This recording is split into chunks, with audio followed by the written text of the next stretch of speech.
নমস্কার, welcome to my channel 5 ফোড়ন। আজ আবার এসে গেছি একটা নতুন রেসিপি নিয়ে। আজ আমরা বানাবো পটাটো চিজ বল। এটা বাইরে থেকে যতটা ক্রিস্পি হবে, ভেতরে একটা ক্রিমি টেক্সচার থাকবে চিজের জন্য। এটা যে কোনো পার্টি স্ন্যাক্স হিসেবে কিংবা এমনি ইভিনিং স্ন্যাক্স হিসেবে আমরা খেতে পারি। এটা বাচ্চাদের তো প্রিয় বটেই, এমনকি আমাদের বড়দেরও খুব ফেভারিট। তাহলে আসুন দেখে নেওয়া যাক পটাটো চিজ বল বানানোর জন্য আমাদের ঠিক কি কি উপকরণ প্রয়োজন। পটাটো চিজ বল বানানোর জন্য আমাদের যে যে উপকরণগুলির প্রয়োজন তার মধ্যে এখানে রয়েছে আলু, এটা সেদ্ধ করে গ্রেট করা আছে। এখানে রয়েছে কর্নফ্লাওয়ার, এখানে রয়েছে কিছুটা ময়দা, এখানে রয়েছে সামান্য চিড়ের গুঁড়ো, এমনি নর্মাল যে চিড়ে হয় সেটা আমরা গ্রাইন্ডারে গুঁড়ো করে নিয়েছি। এখানে রয়েছে ব্রেড ক্রাম্বস, এখানে রয়েছে চিজের টুকরো, এখানে রয়েছে সামান্য ধনেপাতা কুচি, চাট মশলা, নুন, গোলমরিচ এবং এখানে রয়েছে চিলি ফ্লেক্স। তাহলে আসুন এবার আমরা রেসিপিটা স্টার্ট করি। প্রথমেই আমরা যে গ্রেট করা আলুটা রয়েছে তার মধ্যে ড্রাই ইনগ্রেডিয়েন্টসগুলো মিক্স করে নেব। প্রথমে এর মধ্যে দিলাম 1 টেবিল স্পুন ময়দা, তার সাথে দিয়ে দেব 2 টেবিল স্পুন মতন ব্রেড ক্রাম্বস,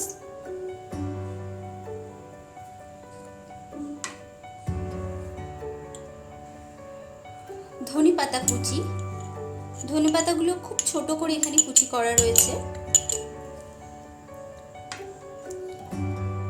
এর সাথেই দিয়ে দেব 1 টিস্পুন মতন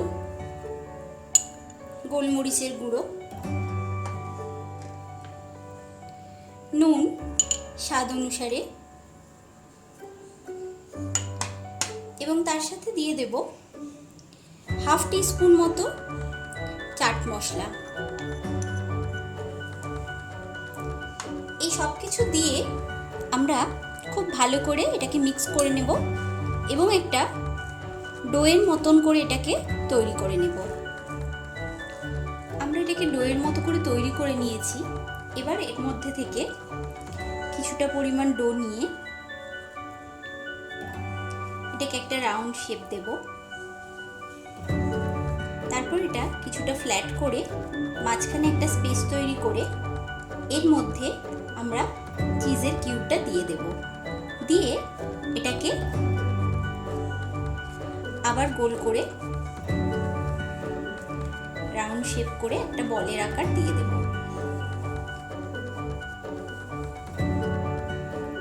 এইভাবে আমরা বাকি বলগুলো তৈরি করে নেব। এখানে সমস্ত চিজ বলগুলো আমাদের রেডি হয়ে গেছে। আমরা মোটামুটি 3টে মিডিয়াম সাইজের আলু নিয়েছিলাম, সেটা দিয়ে 8টা চিজ বল আমরা তৈরি করেছি। এখানে সামান্য একটু কর্নফ্লাওয়ার দিয়ে খুব পাতলা একটা মিশ্রণ তৈরি করা রয়েছে। এবার আমরা কোটিংটার জন্য প্লেটের মধ্যে কিছুটা ব্রেড ক্রাম্বস দেব,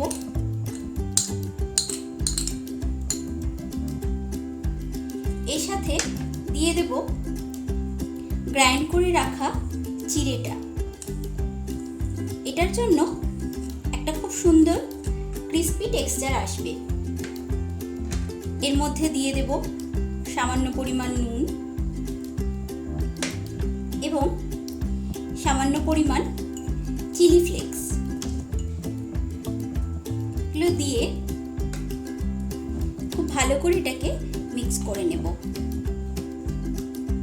এবার আমরা প্রথমে একটা চিজ বল নেব, নিয়ে সেটাকে শুকনো ময়দার মধ্যে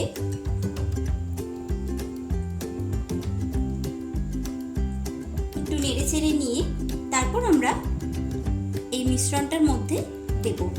মিশ্রণটার মধ্যে হালকা একটা কোট করে নিয়ে ডাইরেক্ট আমরা এটাকে ব্রেড ক্রাম্বসের মধ্যে দিয়ে দেব।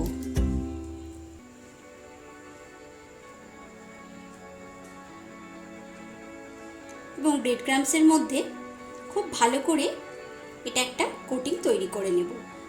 এইভাবে আমরা বাকি চিজ বলগুলো রোল করে নেব।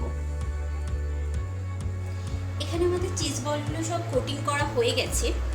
এবার আমরা তেলটা গরম করতে দিয়েছি। এটা ফ্রাই করার জন্য আমাদের মিডিয়াম হিট অয়েলের প্রয়োজন। এবার আমরা চিজ বলগুলো এক এক করে এর মধ্যে দিয়ে দেব।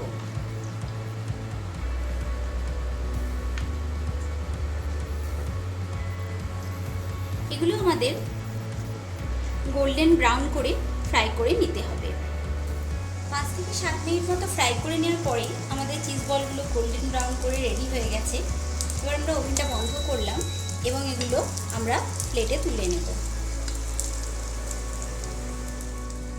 আমরা চিজ বলগুলো ফ্রাই করে তুলে নিয়েছি।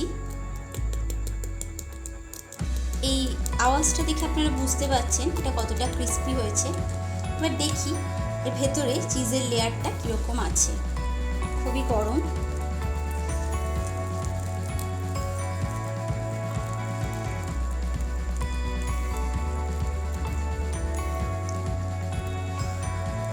এর ভেতরে চিজটা খুব সুন্দর করে মেল্ট হয়ে গেছে এবং আমাদের চিজ বলটা একদম রেডি হয়ে গেছে সার্ভ করার জন্য। তাহলে ফ্রেন্ডস, রেডি হয়ে গেছে আমাদের পটাটো চিজ বল। আপনারা দেখলেন কিভাবে খুব সহজেই আমরা এটা বানিয়ে ফেললাম। এগুলোকে একদম গরম গরম সার্ভ করে দিতে হবে।